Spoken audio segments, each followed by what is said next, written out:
할렐루야. 예, 우리 친구들 아침에 일어나기 어려울 텐데 잘 나왔어요. 오늘 하나님이 귀한 말씀으로다가 우리를 채워주실 거예요. 오늘 하나님의 어린 양이라고 이렇게 되어 있는데요. 요한복음 1장 29절에서 51절 말씀을 봐볼 거예요.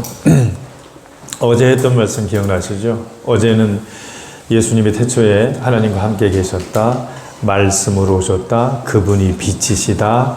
생명이시다. 그래서 우리 위에 은혜 위에 은혜가 충만하다. 이런 말씀들이 있었죠. 그래서 말씀, 생명, 빛 이런 얘기들을 하다가 오늘은 어떤 얘기를 하냐면 29절 봅시다. 요한이 예수께서 자기에게 나오심을 보는 거예요. 세례를 받기 위해서 나오는 거죠. 그러니까 요한이 뭐라고 얘기하냐면 보라 세상 죄를 지고 가는 하나님의 어린 양이로다. 그렇게 얘기하죠. 29절에서 그래서 이르되라는 말이 있죠. 그 다음에 32절 한번 봐보세요. 요한이 또 증언하여 라고 했어요. 증언하는 얘기예요. 34절도 봐보세요. 내가 보고 그가 하나님의 아들이심을 증언하였노라. 그렇게 얘기해요. 그래서 오늘 말씀은 계속해서 증언하는 거예요. 고백하는 거예요. 내가 보고 들은 것, 내가 체험한 것, 내가 느낀 것, 나에게 찾아오신 주님을 내 입술로 고백하고 증언하는 얘기예요. 요한만 증언하는 것이 아니라 오늘은요. 안드레도 증언하고 또 빌립도 증언하고 그리고 뒤에 보면 나다나엘이라는 사람도 증언하는 얘기예요. 그러니까 하나님의 아들 예수님이 도대체 누구인가를 계속해서 고백하고 증언하고 체험한 것을 자기 입술로다가 이야기하는 내용들이 오늘 말씀이에요. 자, 29절 다시 봐보세요. 세상 죄를 지고 가는 하나님의 어린 양이라고 그랬어요. 하나님의 어린 양. 예, 어린 양인데 그냥 어린 양이 아니라 하나님의 어린 양이고 하나님의 어린 양으로 끝나지 않고 세상 죄를 지고 가는 하나님의 어린 양 그렇게 되어 있어요.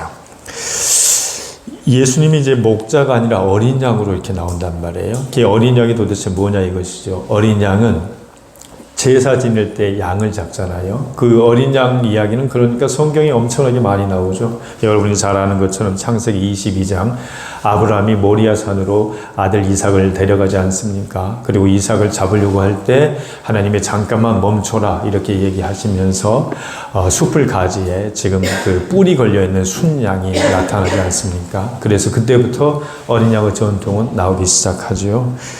출애굽기 12장 한번 기억해 보세요. 애굽에서 10가지 재앙 중에서 애굽이 당하는 마지막 재앙이 뭡니까? 장자의 죽음이죠. 장자의 죽음을 피할 수 있는 유일한 길이 뭐였습니까? 어린 양의 피를 문설주 상인방 위에 바르면 죽음의 천사가 거기를 통과했다, 유월했다. 그래서 유월절 어린 양 전통이 또 나오지 않습니까? 우리가 잘 아는 말씀처럼 이사야서 53장에 보면 어떤 말씀이 있냐면 이사야 53장은 고난받는 어린 양에 대한 얘기인데 거기 보면 이런 말씀이 있어요. 우리 학생들 잘 아닐 테니까 한번 들어보세요. 그가 찔림은 우리의 허물 때문이요 그가 상함은 우리의 죄악 때문이라. 그가 징계를 받음으로 우리는 평화를 누리고 그가 채찍에 맞음으로 우리는 나음을 받았도다. 이렇게 고백하면서 그가 곤욕을 당하여 괴로울 때에도 그의 입을 열지 아니하였으며 괴로움을 당하였는데도 곤욕을 당하였는데도 우리를 위하여 죽음을 당하시는데도 불구하고 그가 입을 열지 않았다. 괴로워도 입을 열지 않았다. 무엇처럼 마치 도수장으로 끌려가는 도축장으로 끌려가서 죽기 위해서 끌려가는 어린 양처럼 또 털을 깎을 때 옆에서 이렇게 털을 전부 다 깎고 있는데도 불구하고 잠잠한 양같이 그가 조용히 있었다. 곤욕을 당하였으나 그러나 참고 있었다. 하나님의 어린 양이 되셔서 피와 그리고 또 털을 우리에게 주셨다. 그때도 어린 양 얘기가 나오는 것이지요. 곤욕을 당하였으나 입을 열지 않고 털 깎는 자 앞에서도 잠잠했던 어린 양이 계시는데 그 어린 양이 계시록 5장에 보면 결국 누굽니까? 예수 그리스도, 우리를 위한 예수님이 되는 거란 말이에요. 세상 죄를 지고 가는 하나님의 어린 양. 그러므로 우리 믿는 사람들은요, 어떤 것을 고백해야 되는 사람들이냐면, 우리가 주님 앞에 죄인이다, 우리가 하나님 앞에 죄인이다 하는 것을 고백하는 사람이란 말이에요. 세상에서는 어떻게 얘기하냐면, 너희 한번 네 마음대로 한번 살아봐라, 네 능력대로 살아봐라, 너를 개발해라, 강해라, 비교해서 경쟁해서 이겨라, 그렇게 얘기하지만 우리 성경과 기독교 예수님은 뭐라고 얘기하냐면, 우리는 하나님 앞에서 죄인이다, 우리는 하나님 앞에서 무력하다, 우리는 하나님의 능력과 도우심이 없으면, 그것을 의지하지 아니하면 안 되는 사람들이다. 그렇기 때문에 하나님의 어린 양, 우리의 죄를 지고 가신 하나님의 어린 양이라고 요한이 제일 먼저 고백하는 이 고백이 우리에게 정말로 중요한 고백이지요. 말씀이 되셨다, 생명이 되셨다, 빛이 되셨다, 이렇게 얘기한 다음에 바로 어떤 얘기하냐면, 우리의 죄를 담당하는 하나님의 어린 양이다. 그러므로 우리는 하나님 앞에서 우리의 무력함과 우리의 도움이 되신 하나님을 의지하는 우리가 되어야 된다. 그 얘기를 바로 하는 것이지요. 다윗이 시편 51편에서 뭐라고 고백하냐면, 주의 많은 긍휼을 따라서 나의 죄를 지워주십시오. 내 죄가 항상 내 앞에 있습니다. 우슬초록 나를 깨끗하게 해주십시오. 그렇게 얘기한단 말이에요.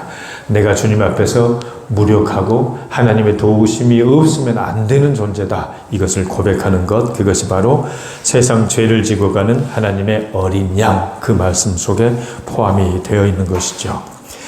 이번엔 30절 한번 봐보세요. 하나님의 어린 양이라고 고백한 다음에 어떤 고백을 하냐면, 그가 나보다 먼저 계심이라, 그렇게 얘기해요. 요한이 예수님보다 먼저 태어난 사람입니다. 육체적으로는 생일이 빠른 사람이에요. 그런데 예수님이 뭐라고 그렇게 얘기하냐면, 나는 다윗보다 먼저 있었다, 나는 아브라함보다 먼저 있었다, 이렇게 얘기해요.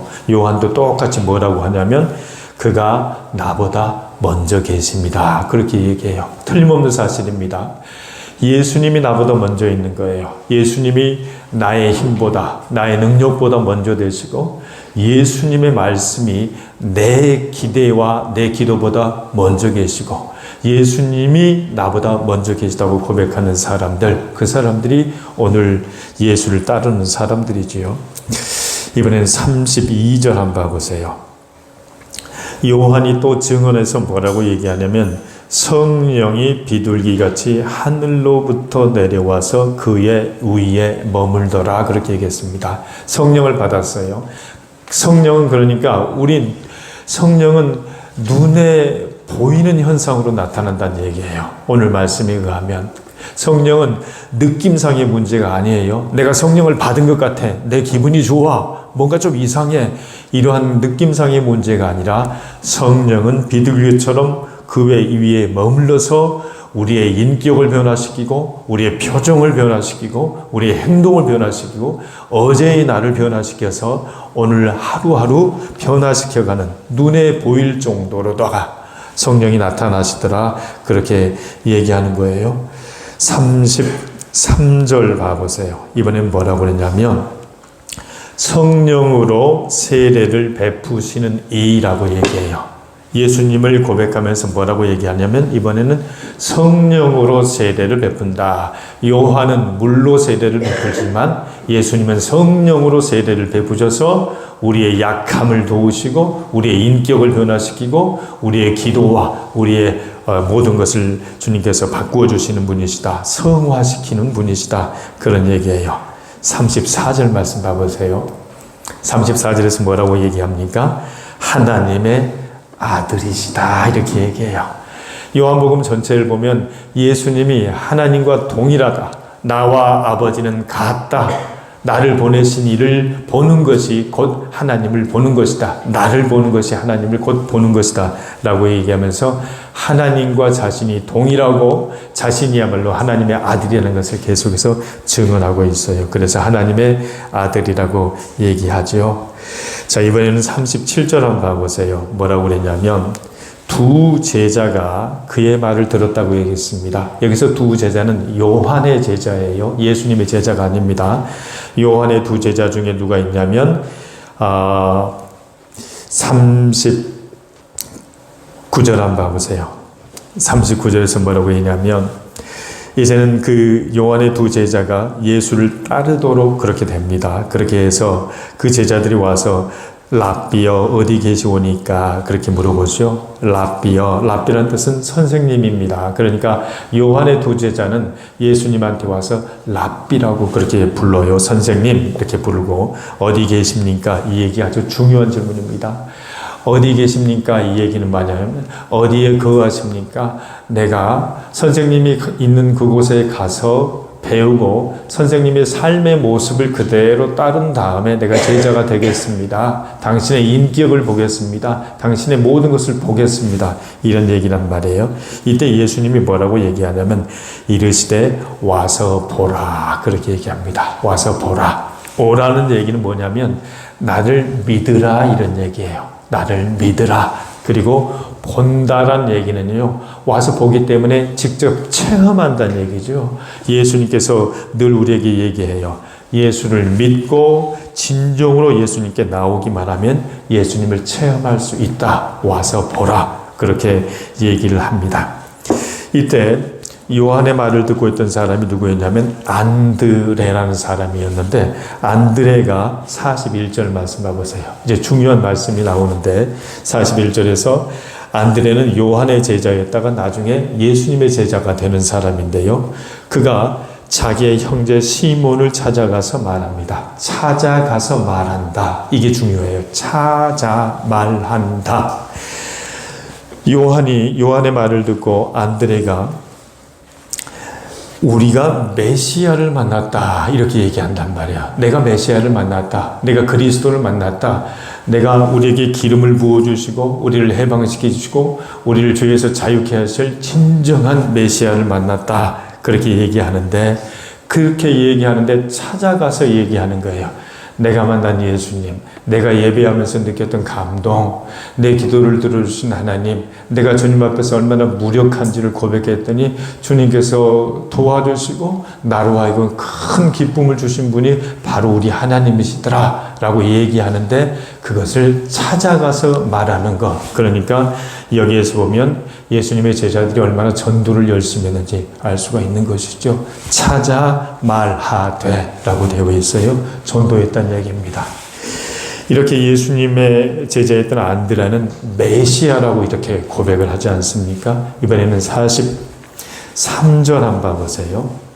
빌립이라는 사람이 있습니다. 이제 빌립이 나오는데 빌립한테 예수님이 나를 따르라 라고 얘기하니까 빌립이 뭐라고 고백하냐면 45절 말씀 봐보세요. 45절에서도 빌립이 자기 친구인 나다나엘을 찾아 이르되 라고 되어 있어요. 아까쯤에도 찾아 말했다, 찾아 일렀다, 전도했다 이렇게 얘기하죠. 근데 빌립이 뭐라고 얘기합니까? 율법에 기록하였고 여러 선지자가 기록한 그 일을 만났다. 그렇게 얘기해요. 이제 예수님이 어떤 사람입니까? 율법에 기록하였어요. 모세가 예언하였고 여러 선지자들이 그 많은 구약의 책들을 통해서 기록한 그분을 내가 만났다. 그렇게 얘기한다. 이제 빌립은 그러니까 그렇게 고백하는 것이죠. 이번에는 나다나엘이 어떻게 예수님을 증언하는가 한번 보겠어요. 47절 한번 가보십시오. 뒤로 넘어가서 47절. 나다나엘이 예수님한테 오는 것을 봅니다. 예수님이 그 나다나엘의 뜻은요, 하나님께서 선물로 주셨다 그런 얘기입니다. 하나님께서 선물로 주셨다. 하나님의 선물. 나다나엘이 예수님한테 오기 전에 우리가 메시아를 만났다고 얘기하니까 나다나엘이 뭐라고 얘기합니까? 어떻게 나사렛에서 그 귀한 것이 나올 수 있느냐라고 얘기를 했던 사람이 나다나엘입니다. 그런데 예수님이 그에게 뭐라고 얘기하냐면 47절 후반부를 봐보세요. 그 속에 간사한 것이 없다. 간사한 것이 없다는 얘기는요, 속임수가 없다, 교활하지 않다, 꾸미지 않는다. 이 얘기가 굉장히 또 우리 주님의 반응을 우리가 잘 살펴야 되죠. 분명히 나다나엘이 뭐라고 했냐면 예수님한테 나쁜 얘기를 했습니다. 어떻게 나사렛에서 중요한 것이 나오겠느냐 이렇게 얘기했는데 예수님의 반응은 뭐냐면 그를 부정적으로 얘기하지 않아요. 그 사람이 나한테 나쁘게 얘기했지만 나가 그 사람한테 반응할 때는 그 사람은 속에 간사함이 없어. 그 사람은 정직하게 얘기해. 그 사람은 생각나는 대로 얘기하는 사람이지 속에다가 뭔가를 속이고 기만하고 나를 괴롭히려고 얘기한 사람이 아니야 라고 얘기하는 거예요. 그렇기 때문에 누군가 자신한테 무슨 얘기를 했을 때 그것을 받아들이는 반응을 우리는 예수님을 통해서 좀 배워야겠다라는 생각이 들죠. 그 사람은 속에 간사함이 없어. 그리고 그 사람은 나를 속이려고 한 소리가 아니야. 그 사람은 마음속에 있는 것을 그대로 표현하는 사람이지 일부러 꾸미거나 어떤 속임수를 내는 사람이 아니야. 그렇게 얘기합니다. 이제 48절에 보면 그 나다나엘한테 예수님이 뭐라고 하냐면 도대체 어떻게 나를 아십니까? 어떻게 나를 아십니까? 내가 당신한테 분명히 나쁜 소리를 했는데도 불구하고 어떻게 좋은 소리를 해줄 수 있습니까? 도대체 나를 어떻게 알아요? 라고 얘기하니까 예수님이 네 친구 빌립이 너를 부르기 전에 네가 이미 무화과 나무 아래에 있는 것을 내가 봐서 알고 있다. 이런 얘기입니다. 예수님이 어떤 분인가를 얘기하는 것이지요. 예수님은 우리 마음의 중심을 아시고 예수님 우리가 어디에서 어떻게 행동하는지를 다 알고 계시는 분이라 그런 얘기입니다. 그것을 보고 나서 49절 나다나엘이 무슨 얘기를 합니까? 당신은 하나님의 아들이요 당신은 이스라엘의 임금입니다. 그렇게 고백해요. 그러니까 오늘 여러 가지 이제 고백들이 나오죠. 하나님의 아들이시다, 메시아시다, 성령으로 세례를 베푸시는 분이시다, 랍비시다, 또 하나님의 아들 어린 양이시다. 그리고 또 오늘 여기 보니까 당신은 이스라엘의 임금이라 이렇게 고백하면서 여러 가지 고백들, 증언들 자기 입술로 이렇게 선포하는 내용들이 나오죠. 51절 마지막 말씀 봐보세요. 세상의 임금이라고 그랬는데 예수님은 세상의 임금님과 동시에 51절 후반부를 보세요. 하늘이 열린다. 하나님의 사자들이 인자 위에 오르락 내리락 거린다. 여기서 인자는 예수님입니다. 하늘로 사닥다리가 있어요. 야곱의 사닥다리를 생각하면 됩니다. 하늘편에는 누가 있다는 얘기인가요? 하나님이 계시고 땅에는 누가 있다는 얘기요? 예수님이 계신다. 예수님이 하늘과 땅을 연결하는 유일한 길이요 진리요 생명이 되신다 하는 얘기를 사닥다리로 이렇게 표현하고 있는 것이죠. 오늘 우리 어린 학생들 그리고 우리 사랑하는 성도 여러분 말씀을 한번 정리해 봅니다. 오늘은 요한과 안드레와 빌립과 나다나엘의 고백을 통해서 이분들이 도대체 어떻게 예수님을 증언하고 있는지를 고백하는 말씀을 봤어요. 오늘 우리는 하나님을 어떻게 증언할까요? 오늘 나의 현장에서 나는 어떻게 나의 어떤 말로 하나님을 증언하고 예수님을 고백할까요? 분명한 것은 나다나엘이 예수님한테 했던 얘기는 굉장히 부정적인 얘기입니다. 나쁜 얘기였어요. 그런데 예수님이 그것을 받아들이는 자세에 있어서 굉장히 좋은 쪽으로 긍정적으로 받아들이고 그 사람을 칭찬하는 이 장면을 통해서 누군가를 나는 어떻게 대해야 될까 하는 것을 한번 잘 묵상해 보면 우리의 고백도 우리의 증언도 예수님에 대한 증언이 분명히 나올 거라고 생각합니다. 오늘 이 말씀을 기억하면서 저와 여러분이 우리도 예수님을 증언하고 우리도 무언가 부정적인 것들을 긍정적인 언어로 바꾸어내는 저 여러분이 되시길 주의 이름으로 권면합니다. 하나님 감사합니다. 우리의 죄를 지고 우리의 모든 무력함과 연약함을 대신 지어주시고 우리가 어디로 가든지 하나님 우리 입술 가운데서 우리의 고백을 받으시기를 기뻐하신 하나님, 우리가 진정으로 예수를 나의 주인으로 나의 삶의 주인으로 고백할 수 있도록 하나님 인도하여 주시옵소서.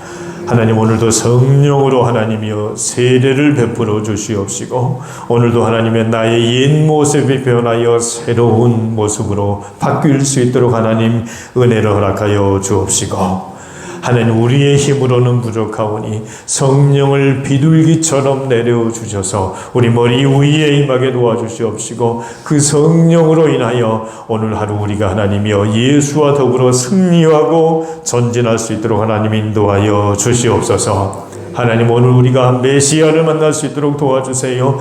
하나님의 아들을 만날 수 있도록 도와주세요. 하나님의 어린 양을 하나님 내 가슴 속에 새길 수 있도록 하나님 도와주시옵소서. 모세가 율법에 기록하였고 여러 선지자들이 기록한 그분을 하나님은 내 삶 속에서 오늘 만날 수 있도록 하나님 역사하여 주시옵소서. 오늘 학교에서 내가 하나님의 예수님을 만나고 내가 오늘 하나님의 삶의 현장에서 일터에서 하나님 내 가정에서 주님을 만날 수 있도록 하나님 인도하시고 역사하여 주시옵소서. 하나님 우리가 나다나엘처럼 마음속에 하나님의 간사한 것이 없도록 인도하여 주시옵시고 속임수와 교활함을 버리고 주여 하나님의 진실한 마음으로 주님을 만날 수 있도록 하나님 역사하여 주시옵소서. 오늘 하나님의 사자가 오르락내리라는 그런 것이 하나님이여 예수를 통하여 나타나는 예수님이 하나님의 나의 영혼의 사닥다리가 되어 주셔서 예수님을 통하여 길과 생명과 진리 되신 예수님을 통하여 하나님의 마음을 알아갈 수 있도록 하나님 역사하시고 인도하여 주시옵소서. 하나님 주여 하나님 함께 기도하고 있사오니 우리 어린 학생들 예수를 제대로 하나님 만나고 예수님이 나의 어린 양이 되시고 예수님이 하나님의 아들이시며 예수님이 나의 구주 메시아임을 선포하는 우리 학생들로 인도하여 주시옵소서. 감사하고 예수님의 이름으로 기도합니다. 아멘.